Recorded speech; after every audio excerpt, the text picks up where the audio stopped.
네, 그럼 제가 질의하겠습니다. 후보자님, 네, 먼저 네. 축하드리고요. 네, 감사합니다. 근데 이제 이 청문회라는 게 본인의 의혹을 밝히는 자리이기 때문에 자료도 적극적으로 내시고 소명도 열심히 하셔야 됩니다. 그리고 제가 아까 이 자료를 보여드린 거는 저희가 법무부까지 갔었는데 이 자료를 받았는데 지금 후보자님이 아직도 사인을 안 하고 계세요. 그래서 이거를 제가 지금 전해드릴 테니까 사인하시려면 하시고 안 하시면은 저희가 할 의도가 없는 걸로 알 텐데 이게 후보 및 배우자 직계존비속의 출입국 기록인데 사인 안 하신 겁니다. 그래서 사인을 해주시기 바라고요. 그리고 제가 또 하나 묻겠습니다. 지난번에 좀 전에 말씀하셨죠. 돈에 대해서 결벽증이 있고 특히 첫 번째 그 형사처벌 받으셨을 때 영수증을 뭐라고 그러셨죠? 다시 한번 좀 말씀해 주시겠습니까? 영수증. 영수증이 어떻게 됐다고 말씀하셨잖아요. 발급이 안 됐다고요? 네, 그렇습니다. 우선 조금 전에 그 자료 동의하겠냐고 여쭤보신 부분에 대해서는 네. 아까 말씀드렸듯이 저는 특별히 다른 어떤 기준에 의해서 하는 것은 아니고 저도 물어서 하는데 과거 한덕수, 황교안, 이완구, 정호원 거기까지만 등이 듣겠습니다. 이거 보시고요. 기준에 썼던 법규와 규정에 따라서 하고 있기 때문에 하시고 싶으시면 하시고 하시고 말면 본인 자유입니다. 그리고 두 번째 질문이요. 네. 그리고 그러니까 말씀이 길어지시니까 영수증 관련해서 검찰에서 법적으로 문제 삼은 것은 이 후원금의 영수증을 발행하지 않았다는 것인데 중앙당에서 의당 처리하겠지 않은 생각한 실무자들이 중앙당에 확인하지 않은 것이 실수라면 실수였다. 그러나 영수증을 떼어주어야 한다는 것을 미리 알았다면은 시장선거 캠프에서는 떼어주지 않을 이유가 없었던 일이었다. 이렇게 쓰셨는데 이거 본인이 쓰신 건데 네, 맞습니까? 사실입니다. 사실입니까? 그럼 제가 PPT를 좀 보겠습니다. 근데 판결문에는 이렇게 돼 있어요. 보십시오. 후보자는 정치 자금을 들고 온 기업 관계자, 당시 구조조정본부장과 영수장에 대해 이야기를 나눴는데 후보자가 구조조정본부장한테 영수증은 어떻게 해드리면 되겠습니까? 하고 본인이 물으셨어요. 그러니까 그쪽에서는 그룹에서 올해 법정 기부 한도가 낮춰서 영수증 처리가 곤란하다라는 정치자금법 위반하겠다는 대답까지 들으셨는데 그 후보자님 이 판결문에 반해서 말씀하셨는데 이거 위증입니다. 판결문에 반해서 말씀드리지 않았습니다. 그러면은 제가 또 물어보겠어요. 설명을 잠깐 드려도 될까요? 아니 제가 먼저 물어볼게요. 네, 하시고 답변 드리겠습니다. 그리고 김민석 후보자님이 그 정치자금법 위반으로 처벌받은 사례가 또 있습니다. 벌금 600만 원과 추징금 7억 2천만 원을 했는데 정치 검찰 표적 수사에라고 앵무새처럼 되풀이한다라고 하셨는데 그 정치 검찰 표적 수사 맞습니까? 짧게 대답해 주십시오. 네. 그러면은 제가 이것도 PPT로 한번 보여드리겠습니다. 다음 PPT. 다음 PPT. 다음입니다. 근데 후보자가 이렇게 말씀하셨어요. 후보자 본인이 이메일로 보내셨습니다. 다른 불법 정치자금 제공자와는 홍여 나중에 만에 하나 시비거리가 있다면은 그때는 너한테서 빌린 것으로 하자. 라는 그런 노골적인 발언 메일까지 주고받으셨습니다. 그리고 이런데도 억울하세요?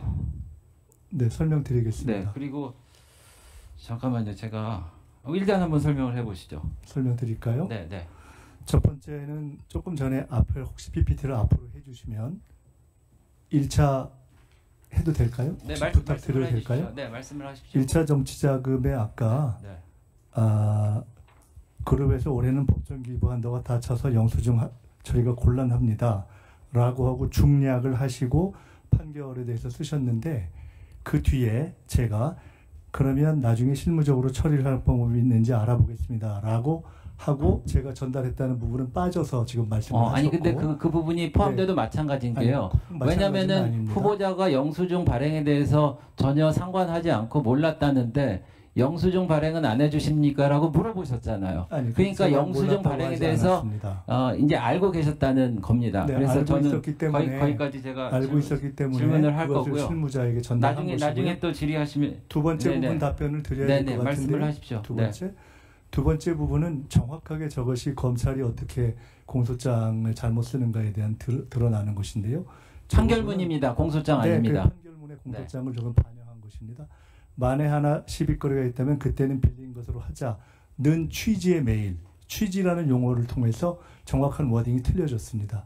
저것은 혹시 검찰에 필요하시면 그 당시에 이메일 기록을 요청하시면 저런 워딩이 정확하게 쓰여 있지 않은 것을 확인하실 것이라고 봅니다. 저는 저런 워딩을 저도 사용한 바가 없고 당시 상대방도 사용한 것이 없고 검사가 저런 식으로 취지라는 용어를 써서 왜곡한 것을 법원이 그냥 받아들여서 사실상 통상 검찰에서 8억 정도 이상의 규모의 경우에는 전혀 부과하지 않는 벌금이라는 기묘한 판결이 났던 알겠습니다. 이유입니다. 후보자님이 지금 판결문을 그러니까 인정을 하지 않으신 거예요. 그래서 판결문을 갖고 설명드렸습니다. 그러니까 판결문에 검찰의 주장이 실렸다고 그래도 판결문을 할 때는 법원에서 검찰의 그 주장을 받아들였기 때문에 이렇게 한 건데 아니라고 하셨기 때문에 그 정도로 하고 넘어가겠습니다. 그리고 또 하나는 또 드리겠습니다. 아까 주진우 의원님 질문하신 것 중에 배우자가 처갓집에서 2억 받았다는데 매년 나눠서 받아서 생활비로 쓴 것입니까? 뭐 그럴 겁니다. 그때 받으면 제가 아주 구체적인 정황은 알지 못합니다. 그런데 네. 그리고 제가 마무리하자면요. 아까 안대희 그 전 국무총리 될 뻔하셨는데 과다 수입료 문제로 낙마하셨고 현금이 집에 많으셔서 그런 이유로 낙마하셨습니다. 그러니까 후보자는 어떻게 보면은 그 6억 원이나 이렇게 받았다는 게 사실 일반 국민들이 보기에는 좀 높은 기준이라고 할 수도 있는데 사실 그거에 대한 특별한 언급은 없이 그냥 6억 원 받았으니까 뭐 문제가 될 게 없다 뭐 이런 말씀을 하셨는데 그래서 이제 중앙부처를 총괄하시는 입장에서 기강을 바로 잡으시고 공직자 인리도 하셔야 될 텐데 이 부분에 관련해서는 글쎄요 좀 아무런 문제 없다라는 것보다는 그래도 이러이러한 문제가 있었으니까 문제는 만약에 없었다고 하면은 그래도 이런 거에 대해서는 바람직한 것인지 좀 자숙을 해야 되겠다 이런 말씀은 좀 하시는 게 맞지 않나 저는 개인적으로 생각합니다. 조의금, 축의금 그리고 통상 국회에서 일어나는 두 번의 출판 기념회를 통해서 평균 1억 5천 전후의 액수를 제가 세비의 수입으로 받았던 것에 대해서 아예 그런 것도 받지 않았으면 더 좋았겠다는 아쉬움을 갖고 있다는 말씀을 드립니다. 네. 네, 그리고 그 액수로 한 번에 6억이 된 것도 아니다는 말씀도 다시 한번 드리겠습니다. 네? 김현 간사님. 네.